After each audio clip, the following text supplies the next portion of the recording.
the family friends. If you're from across the world, JoeyDrones. I'm still on the road, still running Intermodal. Yes, I am home daily. It's a blessing. First, let me say congratulations to all the ones that attained and passed their CDLs. I'm telling you, it's not easy to do so, but, it can be done. And first and foremost, let me also say that God is good, of course. Right now, this video, I'm going to give you my perspective, point of view as a mentor, as a experienced intermodal truck driver. Intermodal is not for everybody. Intermodal can get heavy. Intermodal can get dirty. Intermodal can get you exhausted. You gotta have a lot of patience when sometimes we do a lot of shopping hooks. Sometimes we don't. Sometimes we do live loads, live unloads. You just gotta have patience. That's it. Some companies pay you by the hour. Some companies pay you by the mile. If you're by the mile and you're getting live unloaded, then it all depends. Because right now there's a 2-hour window for every customer. They have 2 hours. 2 hours to unload you. Well, it starts on appointment time. If you have an appointment at 12 and you made it at 11:30, then they'll put you on the door at 12, and then you have 2 hours after that. Like, say, for example, 2 o'clock. Then after 2 o'clock, then you will get detention pay. Some companies pay that, some companies don't. We do. We get detention pay. Yes, we do. But yeah, some companies, like I said, some companies do, some companies don't. And of course, don't forget to add the patience. You gotta have patience when you're gonna in-gate your container or you're gonna out-gate your container. Whether you're going to the port or whether you're going to the rail yard, it doesn't matter where you go. It's just time consuming. You just have to have patience. That's all to it. That's why a lot of people doesn't like Intermodal. I just want to show you just a few things here about Intermodal. The pins and stuff, and just a quick view. So you can see what I'm talking about back there. Come on, let's go.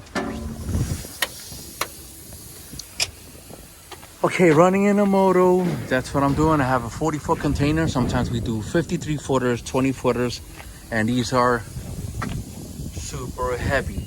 And this can get really physical. And I'm gonna show you what my gloves look like. These are my gloves. Like, I guess they last me a month. And look how they get. Yeah, these.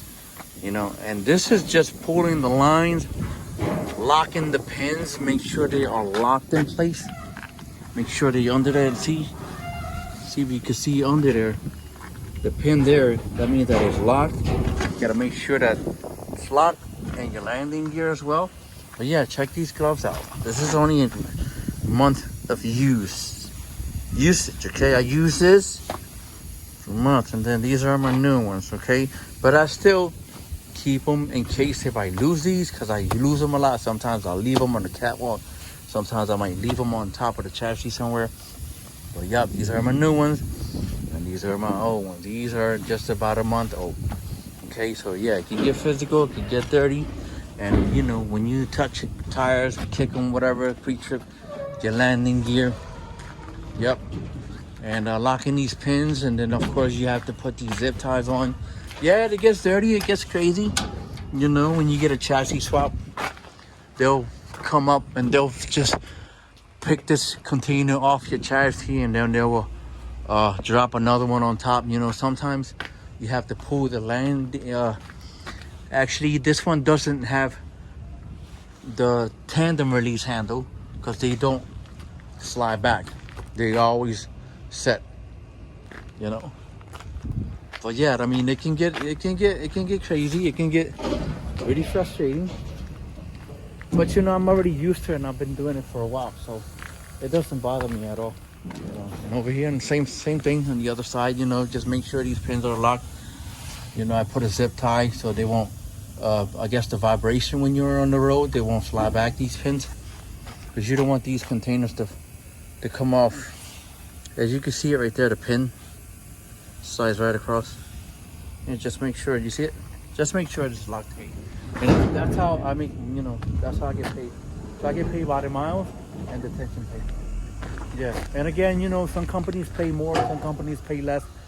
Right now, I just want to be home daily. I just want to be home daily, and that's what I want. I don't want no night shift. I don't want no graveyard shift.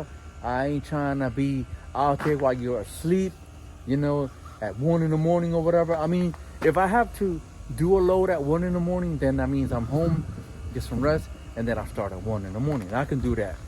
But, you know, start at like 3 and then finish off at 3 in the morning. No, I can't do that. And JB Hump Hug Group, they had that for me. And I was like, nah, I can't do that. That's a little too much for me. So I'd rather not. But anyway, yeah, I mean, this can get crazy again. And it's not for everybody, man. And I just like it because it's home daily. You know, I'm not over the road. So, all right, my people. So, be safe. I'll catch you in my next video. I'll keep you posted. Love. Later.